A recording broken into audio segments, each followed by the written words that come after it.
Hi, I'm Heather from booktubes, and I am a Swiftie. However, most of my content centers around romance books. I'm a romance reader, I'm a booktuber. I like to talk about romances. And a couple of weeks ago, my worlds collided, and not in the best of ways. On September 24th, Taylor Swift showed up to Travis Kelce's football game, and the internet collectively lost their minds. However, some people lost their minds a little bit more than others. Enter the romance fiasco. Ivy Smoak is a romance author. She's a indie author, and I have apparently DNF'd one of her books before, which is Did Not Finish. So I quit books all the time, and I quit hers. But her most popular series, the first book, has over 40,000 ratings. So she has a significant following, right? I just can't. So, you know, not even a week after this football game, Ivy releases this book, Roughing the Princess. Now, I don't know about you, but that pose looks awfully familiar. And not only did she very clearly say that it was inspired by Taylor Swift and Travis Kelce, she also used them in her promo TikToks, like clips of Taylor Swift and Travis Kelce both, and then, you know, showed up with this book. Now, when the internet lost their minds, my Twitter feed definitely had quite a few random tweets from people I didn't know, saying how we need this romance book. We need the Taylor Swift, Travis Kelce inspired romance book. And Ivy took that a little bit too seriously, a little bit too accurately. I think that there are a lot to be said about the ethics of writing stories about real people, heavily inspired so much to the point that they are recognizable through fiction. I am not a fan. I'm not a fan in general. I don't think that my personal comfort zone is the ethical and moral line that cannot or should not be crossed. However, I definitely do fall pretty short on that. I don't have a lot of leeway with it. I don't really like it. Some of that could be I'm very averse to celebrity crushes in the first place. I really am just not into. I think I am much more comfortable romanticizing a character that has been portrayed on a screen rather than the actual human who was doing their job. So I'm not into fan fiction about celebrities. I don't have celebrity crushes. It's not, fame sounds like the worst possible thing. So even like books with celebrity storylines, I don't enjoy. So maybe I'm not the best. Maybe I'm not the target audience, even though I am a romance reader and a Swiftie. Here's one of the promo images. Pop star princess, football superstar, sassy heroine, super spicy. We're getting uncomfy. Again, I like open door romances. I like sex in my books. I'm not at all a prude about it. However, again, you're writing about real people. Secret relationship. Here is the synopsis, what the book is about. And you tell me if you recognize anything. He's a football superstar. She's a pop star princess. And the whole world is watching. For the last 2 months, rumors have been swirling that I have a crush on the world's biggest pop star. And the rumors are true. Yes, I went to her concert and tried to meet her. And yes, I got turned away by her security, thanks to my brother not being able to keep his big mouth shut on our podcast. The whole world knows that. That's what started all this speculation, but it's also what got me her number. Here's where we start getting the ick. Somehow the tabloids found out that we've been texting, but that's all they know. They don't know what we say in those texts. And they definitely don't know what kind of pictures she sends me. Now I've sent her tickets to come watch my next home game. My teammates don't believe she'll come, but I know she will. If she doesn't, it's her loss, because I've been dreaming about our first meeting for months.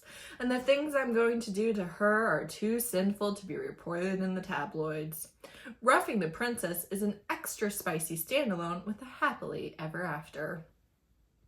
Mind you, again, at this point, not only does the author actively say that she wrote this book in 3 days, and it needed heavy editing according to the ratings. Also, they've been on one public date. So when people are saying, hey, we need this romance, somebody needs to write this romance, and you get caught up in the enthusiasm and you're just like, yes, I will be the one, I'll be the first. Sometimes you just need somebody who's in touch with reality to say, hey, actually, not a great idea. Let's pull it back a little bit. Let's cease and desist before we get told to cease and desist. I will say this book quickly, with a quickness, got pulled from Amazon. Now, I can only speculate, but I have to assume that it wasn't just she was getting backlash for this.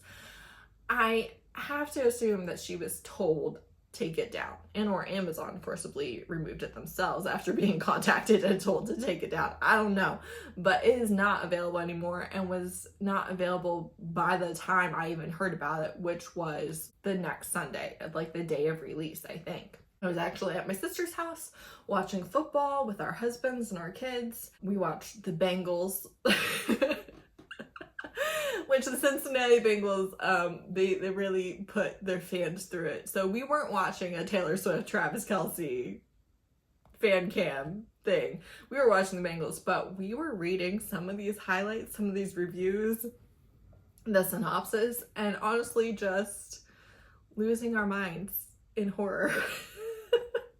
So let's go over some of the highlights, shall we? Because on Goodreads, you can have your highlights from your book be in your review.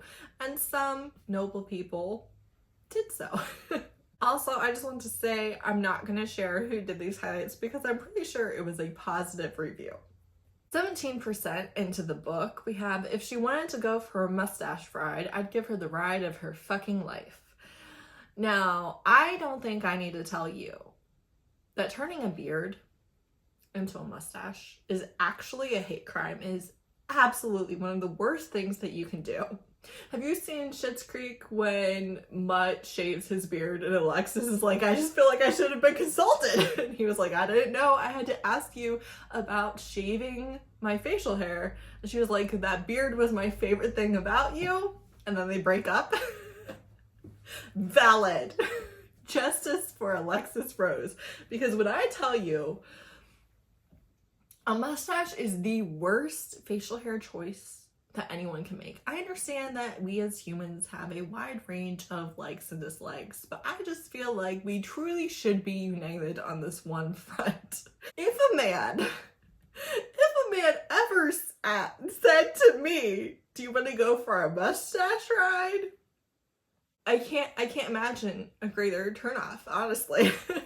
At 48%, we have, my heart was still broken, and if it broke any more, I was worried I'd never be able to put the pieces back together. Okay, it kind of seems like you've been on one date, but okay. Also, their names are Tova and Talon rather than Taylor and Travis.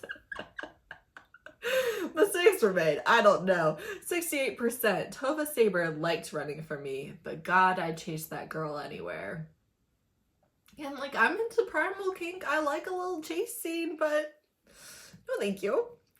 69%. You came, I whispered. Her blue eyes met mine. I mean, I haven't yet, Travis. Or, I mean, I haven't yet, Talon. She whispered, and then she laughed and pulled back a bit. I hate it here, actually. 72%. You have no idea what it's like to be truly worshipped yet, princess. Can we not? Can we not? 74%. Just please don't break my heart, Talon. Never in a million years, princess. I'm sorry. I'm sorry. What 33-year-old on a first date is saying, please don't break my heart? And we think that it is one of the greatest lyricists of our time? Of our time? I don't think so. 85%. This is wild. This is wild. And again, I like romances like this. I like over-the-top, asshole, alpha, ridiculous premises with men that probably need a restraining order in real life, but you know, a romance hero, I'm like, yes, thank you. 85%, you better stop checking out my friends or I'm going to be so rough with you that you'll need one of those helmets. I mean, it can't see it. Can't unsee it, actually. 85%, spread your legs, princess. 89%, my perfect little slut, Talon said, the fingers of his free hand digging into my hips so tightly I was sure they'd leave a mark. You got your audience, now let me worship you. 96%, tell me you're mine too, she said, like she really needed to hear it. Like she didn't already know how I felt. But I'd give her anything she needed, always. I'm yours, princess. Kill me now. All right, different highlighter. 4%. I've been waiting weeks to taste her, years if I was being completely honest with myself, and I finally had her right where I wanted her. I was seconds away from getting on my knees and showing her I meant every word I'd said. 4%. I could give her fucking both. I'd treat her better than anyone else ever had. Like the princess she was, and I'd be as rough with her as she wanted between the sheets.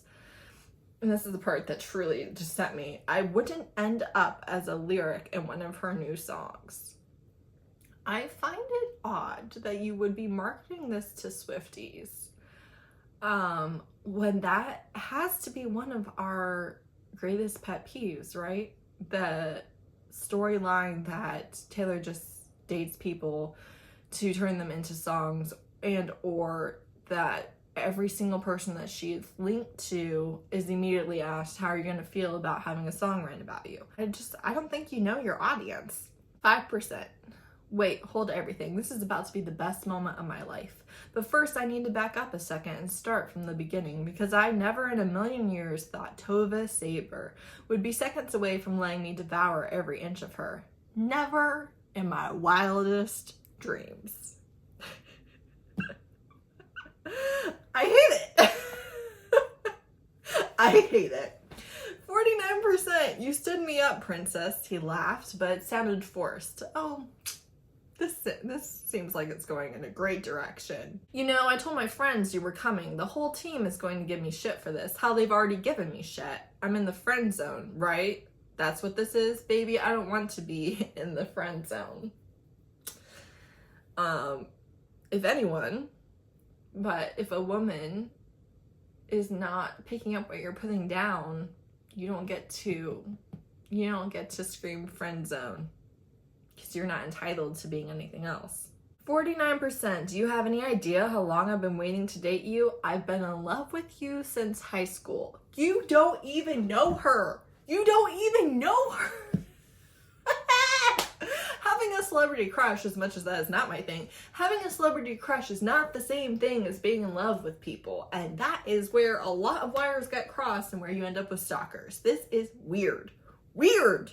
49%. I don't want to just text you. I want to kiss you. I want to feel you. I want to give you everything you need. Everything you want. I'll treat you right. I'll treat you better than anyone else. I won't stand you up. Congratulations on the bare minimum. 59%. We'll see what happens. The ball is in her court.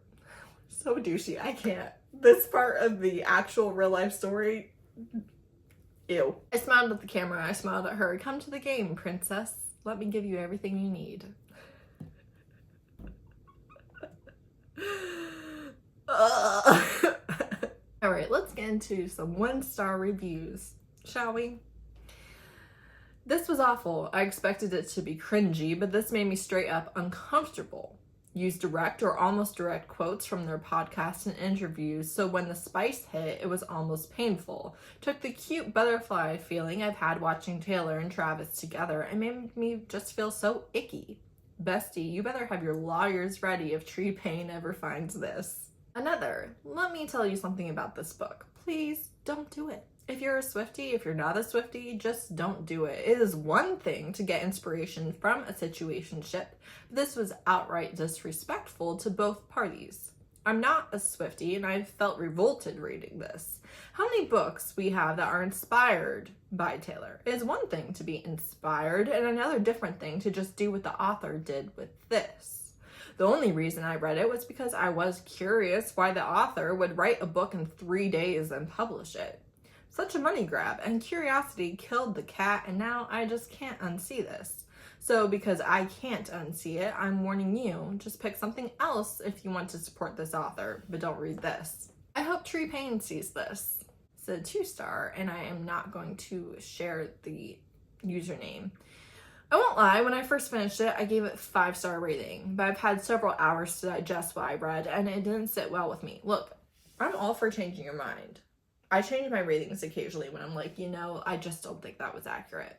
I always do it close to it. I don't do it like years later or anything. But I've never gone from a 5-star to a 2-star in one day.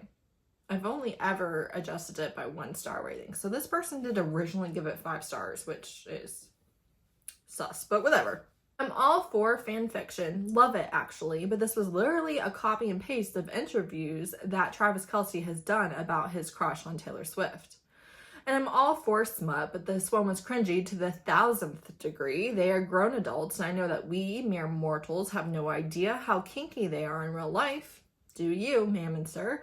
But I'm pretty sure that what happened in this book would never happen on their supposed first date. But again, this quick little story is supposed to just be based on the very real situationship between Taylor Swift and Travis Kelce, and the author clearly used her imagination with it. Also, why do Kylie like that? For those of you who may or may not know, Travis Kelce's brother is married with children, and his wife is named Kylie. Jasper, aka Jason, is a widower raising his single daughter alone. Kylie Kelce is a gem that must be protected at all costs.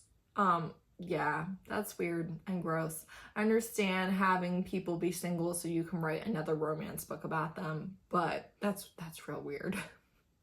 Real weird, because again, we all know exactly who you're writing this about. We know who this character is in real life, and that is uncomfy on so many levels. The reason I didn't give it a 1-star is because of how she did Pat's wife in the story He Isn't Married But Being Stalked. Hilarious. Again, I don't think that that's funny, actually. Whether you like her or not, he is married. And again, just writing that away is weird, and thinking it's funny is weird, even if you don't like her.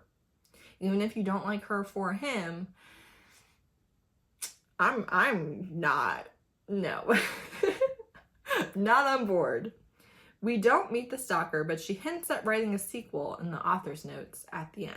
1 star. If I were Taylor or Travis, I would be suing this author because what was this? This book is a work of fan fiction. Names, characters, places, and incidents are not fictitious. Any resemblance to actual persons, living or dead, events, or locales is not coincidental. Fixed it for you. It's one thing to write fanfic about fictional characters, but to act as if this isn't a complete copy of Taylor Swift and Travis Kelce's lives is laughable. Delete, delete, delete. Delete. Some things just don't need to be published. I want my 30 minutes back. Count your days, Ivy. Yawn. Biggest yawn of a book I've read all year, and that's saying something. Vanilla. Vanilla? That's your complaint? Boring. In there, read that. Thank God it only took 47 minutes of my life. So this person does actually not have any issue with the plagiarism of Taylor Swift and Travis Kelce's public-facing part of their relationship, which again, at this point, was one solitary date. Her problem was it was vanilla. This is wild. We have an Amazon review that I found interesting. And by interesting, I mean count how many times this reviewer says fun. 3 stars. Cute, entertaining short story. This was a fun, quick rom-com to read. It may have gone a little too raunchy towards the end for my liking, but it was fun to read. I'm not one to care too much or obsess over what celebrities are doing, but this was a fun read. I don't think the author meant to publish this as a bestseller. I believe she just wanted to put out a fun, quick read. Reading some of the comments above were just hateful. This was a fun read with some pretty funny moments, but the author's full-length series are amazing. Was it the best I've ever read? Not even close. But was it the worst? Absolutely not. Okay. I apparently don't have it in the highlights. I will see if I can find it. But one thing that when I was at my sister's house really grossed me out is that there is a review that talks about how the main character, the pop star, is wearing lingerie that is in the team's colors. I was really weirded out. Another odd thing about this is this is not even the only Taylor Swift inspired book to be released in the last couple of weeks. We also had this author sent this to Taylor Swift's team and hoped that she would promote it. You can't, it's illegal actually. You can't use someone else's likeness for your profit. When StokerCon attendees and Swifties realize the undead have taken over Pittsburgh, they band together to kick some zombie ass. Bring your glitter and bling. It's me. Hi, I'm the zombie. It's me.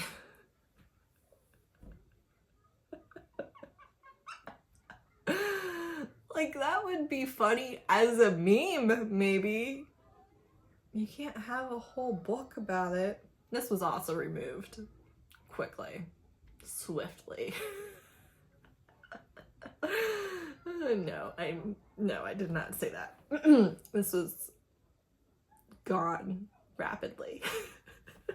So there you have it. I have to say that for me, like, whether you like Taylor Swift or not, whether you care even the least tiniest bit about who she's dating at the time, all of this is not ethically within my comfort zone. I was horrified and I thought I would share. All right, so some kind of disclaimers about the book. Again, lots of people are saying that they wanted a romance like this, so I can understand that the author was like, let me hop on this immediately. Also, I can understand wanting to be the first and the quickest. Even though it's been a couple of weeks, I even questioned whether this video was still relevant enough to post. If you're going to react to something, or if you're going to hop on a trend, oftentimes being the first is to your benefit. So I understand. Do I think that she's the world's worst author of all time, the most problematic of all time? No, I don't. You have actively racist and homophobic and ableist and all of these other authors. So I don't think that having some questionable celebrity fan fiction is the worst crime you can commit. However, it is firmly in the ick zone, and I'm glad that the book is no longer available. Would I have maybe done a rant review if it was? The world will never know. Thank you to these brave reviewers for posting this content for us. And you know, it's just my reaction to it. Let me know your thoughts. Thanks so much for watching. Bye.